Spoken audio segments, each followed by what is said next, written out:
My dear brothers and sisters, welcome to Science Dada. আজকের এই ভিডিওতে আমরা ক্লাস 11 এর সেমিস্টার 2 এর কেমিস্ট্রির একটি গুরুত্বপূর্ণ চ্যাপ্টার ইকুইলিব্রিয়াম অর্থাৎ সাম্যাবস্থার কিছু মোস্ট ইম্পর্টেন্ট কোশ্চেন অ্যান্সার নিয়ে আলোচনা করব।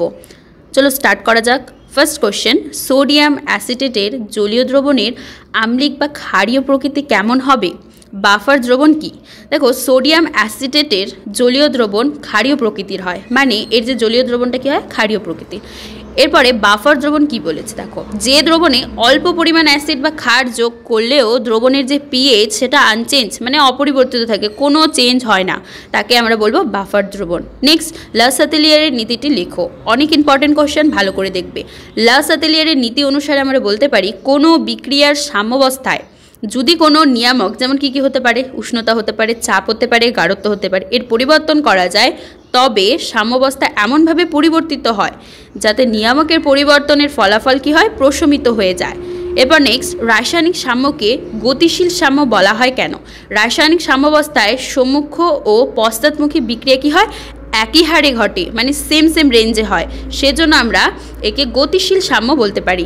নেক্সট, HCl এর উপস্থিতিতে জলীয় দ্রবণে H2S অর্থাৎ হাইড্রোজেন সালফাইডের বিয়োজনের মাত্রা হ্রাস পায় কেন? আচ্ছা দেখো, HCl এর উপস্থিতিতে জলীয় দ্রবণে যখনই আমরা হাইড্রোজেন সালফাইড এর বিয়োজন ঘটায়, মানে এক্ষেত্রে বিয়োজনের মাত্রা যেটা রয়েছে সেটা কমে যায় বা হ্রাস পায়। এর রিজন হচ্ছে সাধারণ আয়ন প্রভাবের কারণেই, মানে সাধারণ যেটা আয়ন রয়েছে তারই প্রভাবে H2S এর বিয়োজনটা কমে যায়। নেক্সট, বোরাক্সের জলীয় দ্রবণ কি ক্ষারীয়? ব্যাখ্যা করো। বোরাক্সের জলীয় দ্রবণ ক্ষারীয় কারণ বোরাক্স হচ্ছে জলীয় দ্রবণের হাইড্রোলাইসিস প্রক্রিয়ার মাধ্যমে কি করে, ক্ষার উৎপন্ন করে, সেজন্য আমরা বলতে পারি বোরাক্স হচ্ছে একটা ক্ষারীয় দ্রবণ।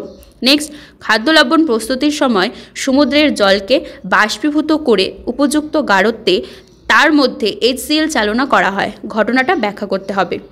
সাধারণ আয়ন প্রভাবের জন্য সোডিয়াম ক্লোরাইডকে যদি আমরা অধক্ষেপ করি তাহলে করার জন্যই এই কাজটা হয়, অর্থাৎ খাদ্য লবণ প্রস্তুতির সময় সমুদ্রের যে জল রয়েছে সেটা বাষ্পীভূত হয়ে উপযুক্ত গাঢ়ত্বে তার মধ্যে HCl চালনা করা হয়।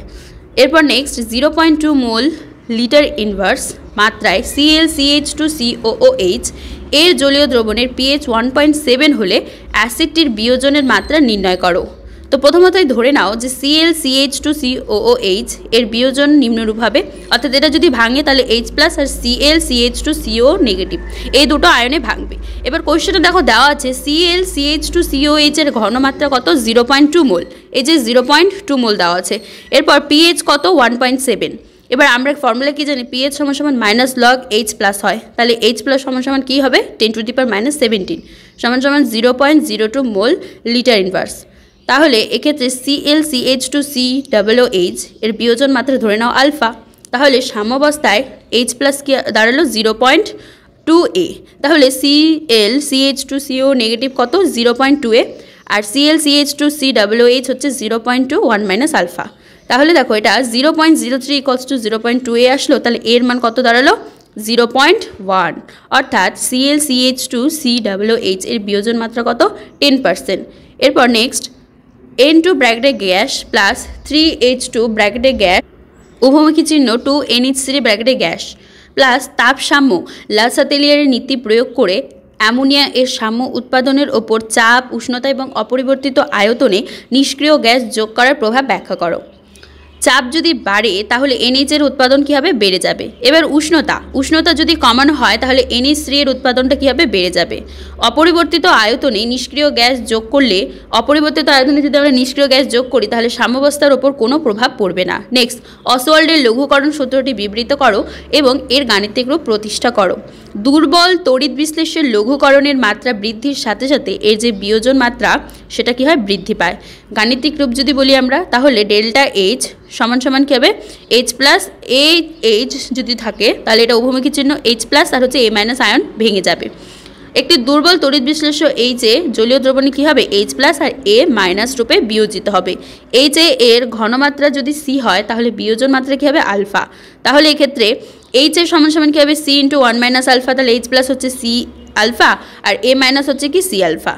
তাহলে বিয়োজন ধ্রুবক K ক্ষেত্রে কি হবে, K এর সমান H প্লাস A মাইনাস ডিভাইডেড বাই হচ্ছে H এ। তাহলে K alpha into K alpha divided by C into 1 minus alpha, তাহলে কি দাঁড়ালো আমাদের K এর সমান C C alpha square divided by 1 minus alpha.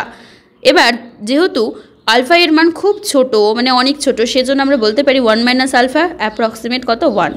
তাহলে কে এ সমান সমান সি আলফা স্কোয়ার, তাহলে আলফা স্কোয়ার সমান সমান কী হবে কে এ বাই সি, তাহলে এ সমান সমান root over of K A by C. এটি হচ্ছে অসওয়াল্ডের লঘুকরণ সূত্রের গাণিতিক রূপ। তো আলফা হলো বিয়োজন মাত্রা, কে হচ্ছে কি বিয়োজন ধ্রুবক, সি হলো দ্রবণের ঘনমাত্রা।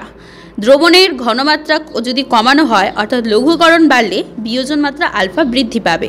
নেক্সট PCl5 ব্র্যাকেটে গ্যাস উভমুখী চিহ্ন PCl3 ব্র্যাকেটে গ্যাস প্লাস Cl2 ব্র্যাকেটে গ্যাস বিক্রিয়াটির সাম্যাবস্থায় উষ্ণতা স্থির রেখে স্থির চাপে এবং স্থির আয়তনে পৃথকভাবে ক্লোরিন গ্যাস আর হচ্ছে নাইট্রোজেন গ্যাস যোগ করলে সাম্যাবস্থার ওপর কী প্রভাব দেখা যাবে। তো PCl3 ব্র্যাকেটে গ্যাস আর হচ্ছে PCl3 plus Cl2 chlorine gas বা নাইট্রোজেন গ্যাস যদি আমরা যোগ করি তাহলে সাম্যাবস্থার উপর যেটা প্রভাব হবে সেটা দেখো।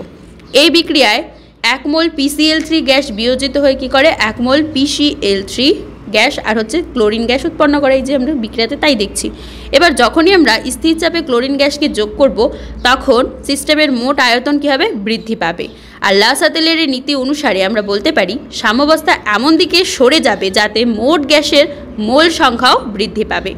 এরপর নেক্সট কোশ্চেন, নিচের সাম্যগুলির সাম্যধ্রুবক যথাক্রমে K1 এবং K2 SO2 ব্র্যাকেটে গ্যাস প্লাস হাফ O2 ব্র্যাকেটে গ্যাস উভমুখী চিহ্ন SO3 ব্র্যাকেটে গ্যাস 2 অণু SO3 ব্র্যাকেটে গ্যাস উভমুখী চিহ্ন 2 অণু SO2 ব্র্যাকেটে গ্যাস প্লাস O2।